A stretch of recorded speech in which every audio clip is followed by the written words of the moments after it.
여러분들에게 포기하지 않는 하나님 사랑에 대해서 말씀을 드리려고 합니다. 여러분, 이 신앙생활은요, 이 성도하고 하나님 사이에 이 친밀한 경험이 있어야 됩니다. 하나님을 사랑한다고 우리가 말은 하잖아요.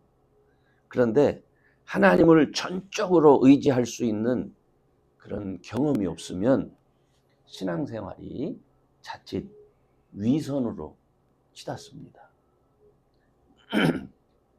그러니까 하나님의 도우심이 없는 그런 신앙은요, 성도를 지치게 합니다. 절망하게 해요. 오늘 저는 우리를 향한 그 포기하지 않는 하나님 사랑을 말씀드리면서 정말 저와 여러분의 믿음이 하나님을 경험할 수 있는 그런 믿음이 꼭 될 수 있기를 소원합니다. 여러분, 우리가 하나님을 향해서 갖는 친밀감은요, 우리 마음이나 우리 생각에서 시작되는 게 아니에요. 그 기원은 하나님께 두는 거예요. 그분이 먼저 성도들을 향해서 어떤 마음을 가지고 있느냐, 이걸 먼저 우리가 알아야 됩니다. 사실 저와 여러분의 이 세상에서 경험하는 친밀한 관계는요, 주고받는 관계입니다. 그죠? 주고받는 관계. 그래서 주는 만큼 받는 것이고, 또 받는 만큼 또 내가 줄 수 있다.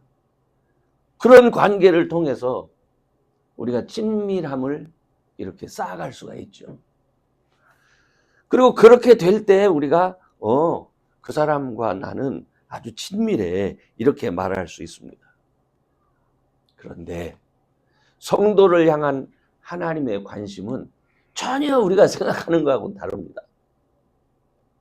성도와 주님의 관계는요, 로마서에서 사도 바울이 얘기하는데, 우리가 하나님을 알지도 못할 때, 우리가 여전히 죄인으로 있을 때에 하나님 그리스도께서 우리를 위하여 죽으심으로 우리에 대한 그 하나님의 사랑을 확인시켜 줬다.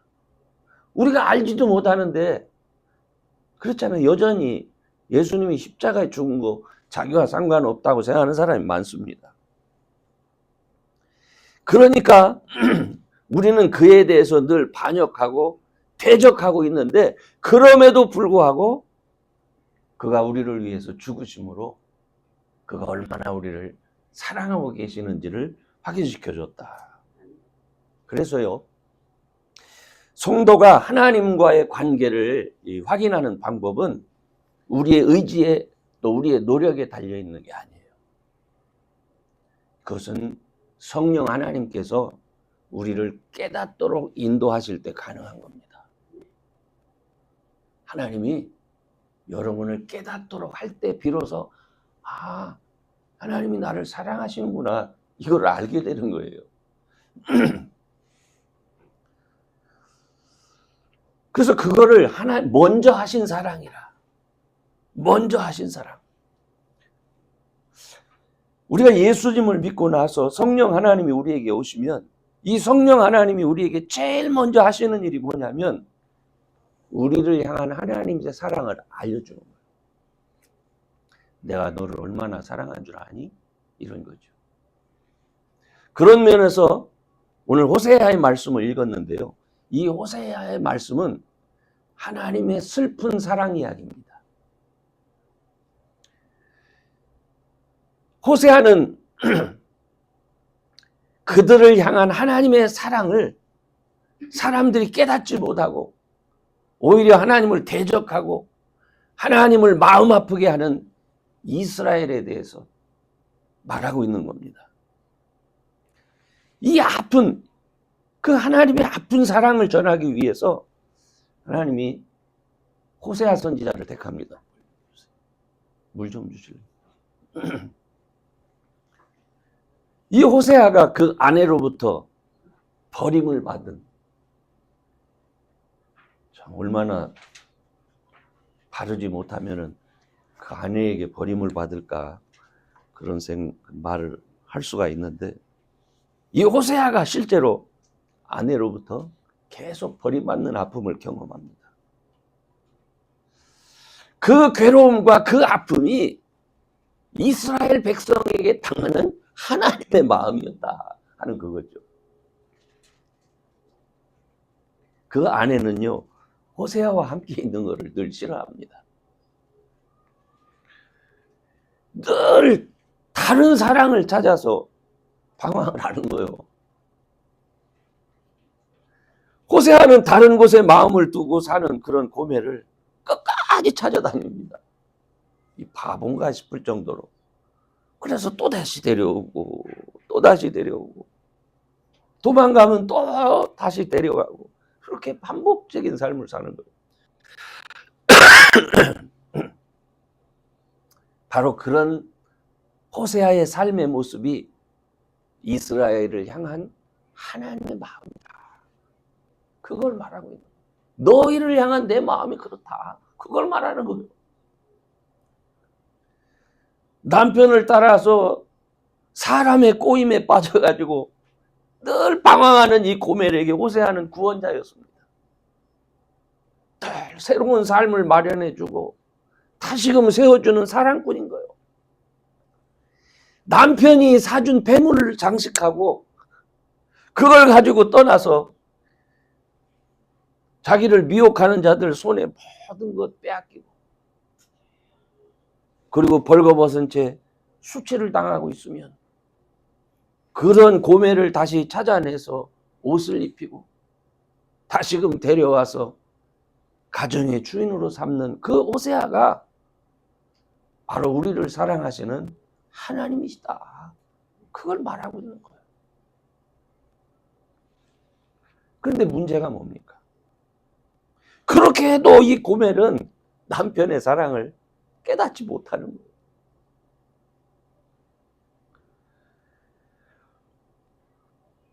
남편을 도망쳐 나가가지고 낯선 곳에서 완전히 망가져가지고 창기가 돼서 나서야 그래도 남편이 나하고 같이 있을 때가 좋았다. 드디어 거기서 고백을 하는 거예요. 드디어. 사랑하는 성도 여러분, 사실 저와 여러분은요, 더 이상 망가질 수 없는 상태가 됐어야 하나님을 만난 사람들입니다. 그런데 놀랍게도 우리는요, 우리 자신의 상태에 대해서 아주 긍정적이고 아주 이상적인 그런 환상에 우리가 늘 사로잡혀 있습니다. 그래서 늘 하나님 앞에서 내가 얼마나 죄를 지었습니까? 나 그렇게 죄 안 졌습니다. 자기 죄를 깨닫지를 못하는 거예요. 그런데 그럼에도 불구하고 하나님이 그걸 탓하지를 않습니다. 그분은 먼저 우리에게 찾아오시고 더 이상 죄악의 굴레에서 망가지지 않도록 그렇게 은혜로 우리를 구원해 내시는 분이십니다. 그러므로 우리는 우리가 스스로 깨닫기도 전에 하나님이 우리를 자녀 삼아 주셨다. 이걸 알아야 돼요. 그리고 우리를 통해서 세상에 하나님의 사랑을 나타내기 원하신다 하는 것을 깨달아야 됩니다. 아멘. 그래서 저는 여러분들이 내가 하나님을 얼마나 사랑하는지 알았어요? 이렇게 말하기에 앞서서 기도해야 돼요. 하나님, 당신이 나를 얼마나 사랑하시는지 내가 정말 알기를 원합니다. 저를 깨닫게 해주세요. 이렇게 하셔야 돼요. 아멘. 여러분, 우리가 지금 생각해 보면 부모가 그 자녀를 얼마나 사랑하는지 자녀는 알까요? 모르죠. 항상 불평이 많습니다. 원망이 많아요. 왜 그랬을까? 왜 그랬을까? 근데 사실은 사람이기 때문에 갖는 아픔이 있죠. 그죠? 한계가 있어요. 그러나 분명한 것은 사랑한 거예요. 사랑하는 거예요. 그러나 하나님의 사랑은 그렇지 않습니다. 하나님의 사랑은 여러분을 크게 세우기 원하는 사랑입니다. 그 사랑이 이미 먼저 저와 여러분에게 임해 있다라고 하는 사실을 여러분 깨달아 알기를 원합니다.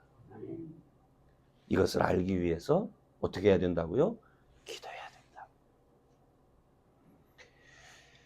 두 번째는 우리가 하나님의 사랑을 먼저 깨닫기만 한다면 정말 우리는 주님이 늘 기뻐하는 자리에 있을 수 있습니다.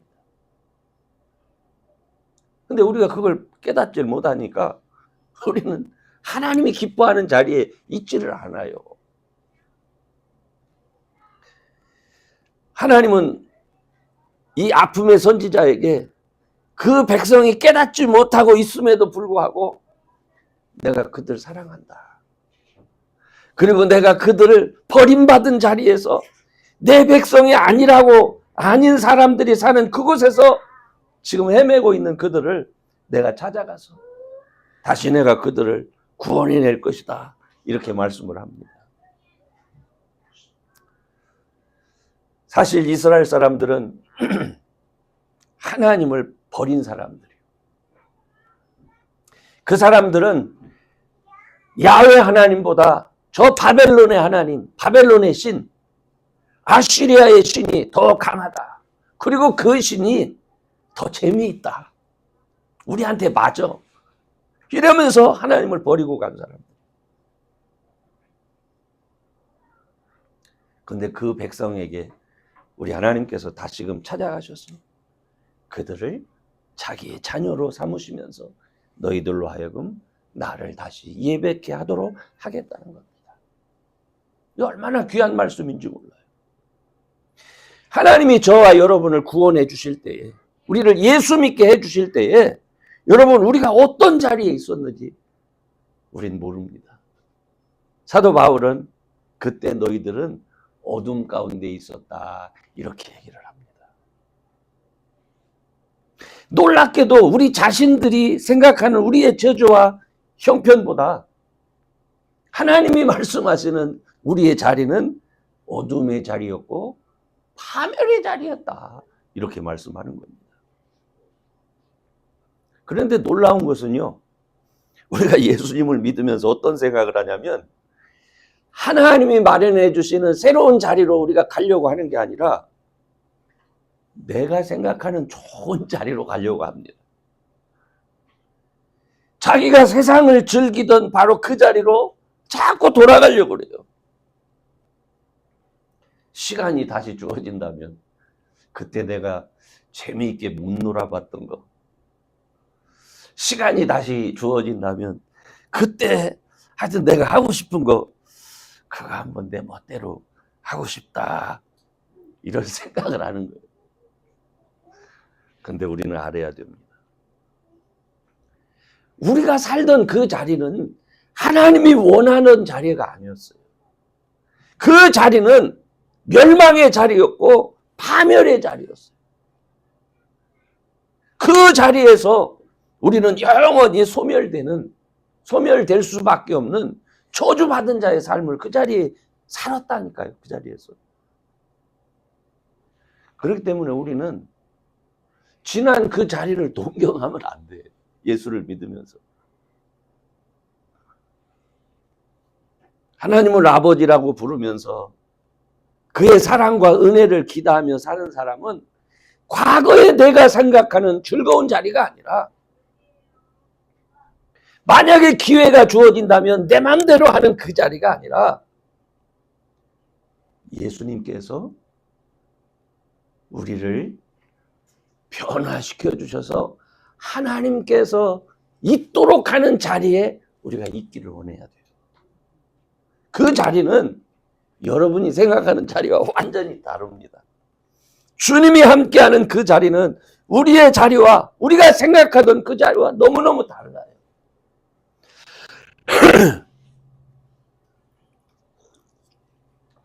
설교만 하려고 하면.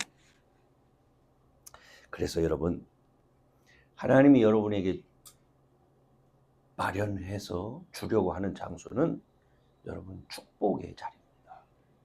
축복의 자리. 여러분이 생각하는 만드는 이상적인 그 자리로 가려고 하지 말고 하나님 저를 자녀 삼아 주셨으니까 하나님이 기뻐하시는 자리로 저를 인도해 주세요. 이 꿈이, 이 비전이 저와 여러분에게 있어야 되는 거예요. 오늘 호세아서 맨 마지막 절에 뭐라고 하냐면 하늘이 응하고 땅이 응하고 세상 모든 만물이 다 그 백성에게 응한다고 그렇게 얘기를 합니다. 이게 무슨 말인지 아십니까? 이걸 우리가 형통이라고 얘기를 하는데 신약 성경에 요한 3서 2절에 이런 말씀이 있어요. 사랑하는 자야 내 영혼이 잘됨 같이 네가 범사에 잘되고 강건하기를 내가 간구하노라. 이게 무슨 말인지 알겠어요? 네 영혼이 잘됨 같이 네가 범사에 잘되고 강건하기를 내가 원한다. 여러분, 하나님은 호세아를 통해서 그렇게 절망적인 백성이었지만 그 백성들을 모든 영역에서 복되게 하실 것임을 선포합니다. 그리고 얼마나 복되게 하는지 비로소 그들이 정말 하나님은 내 하나님이야 이렇게 말하게 한다는 거예요.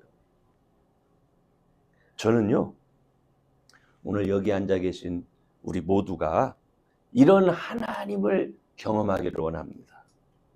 우리 교우들 모두가 여러분을 둘러싼 하늘과 땅 주변의 모든 사람들이 여러분의 필요에 따라 반응하고 여러분의 도움과 친구가 되는 은혜가 주어지기를 원합니다. 이런 거 기대할 수 있겠습니까? 어떤 분들은 그래요. 아이, 그 말도 안 되는 소리 하지 마세요. 그래, 맞아요. 세상 사람들은 그걸 구하지 못합니다. 그런데 하나님의 자녀는 그것을 구할 수 있습니다. 특별히 요즘처럼 세상이 악해서 사람들이 모사를 꾸미는 그런 시대. 정말 성령 하나님의 특별한 돌보심이 필요하죠. 뭐 전쟁이 있고 기근이 있고 홍수가 있고 저는 어저께도 누구요? 뭐 젤렌스키 우크라이나 그 대통령하고 우리 트럼프하고 그 모여서 이렇게 나는 세상에 아유 대통령 부통령들도 저런 식으로 대화를 하는 걸 그걸 처음 봤어요. 저는 어떻게 세상이 이런 세상이 됐을까 하는 그런 걸 봤습니다. 그렇죠? 뭐 조류 독감이 심해가지고 계란값이 폭등하는 게 아니라 아예 계란이 안 나오는 날도 있더라고요. 뭐 그런 것도 봤습니다.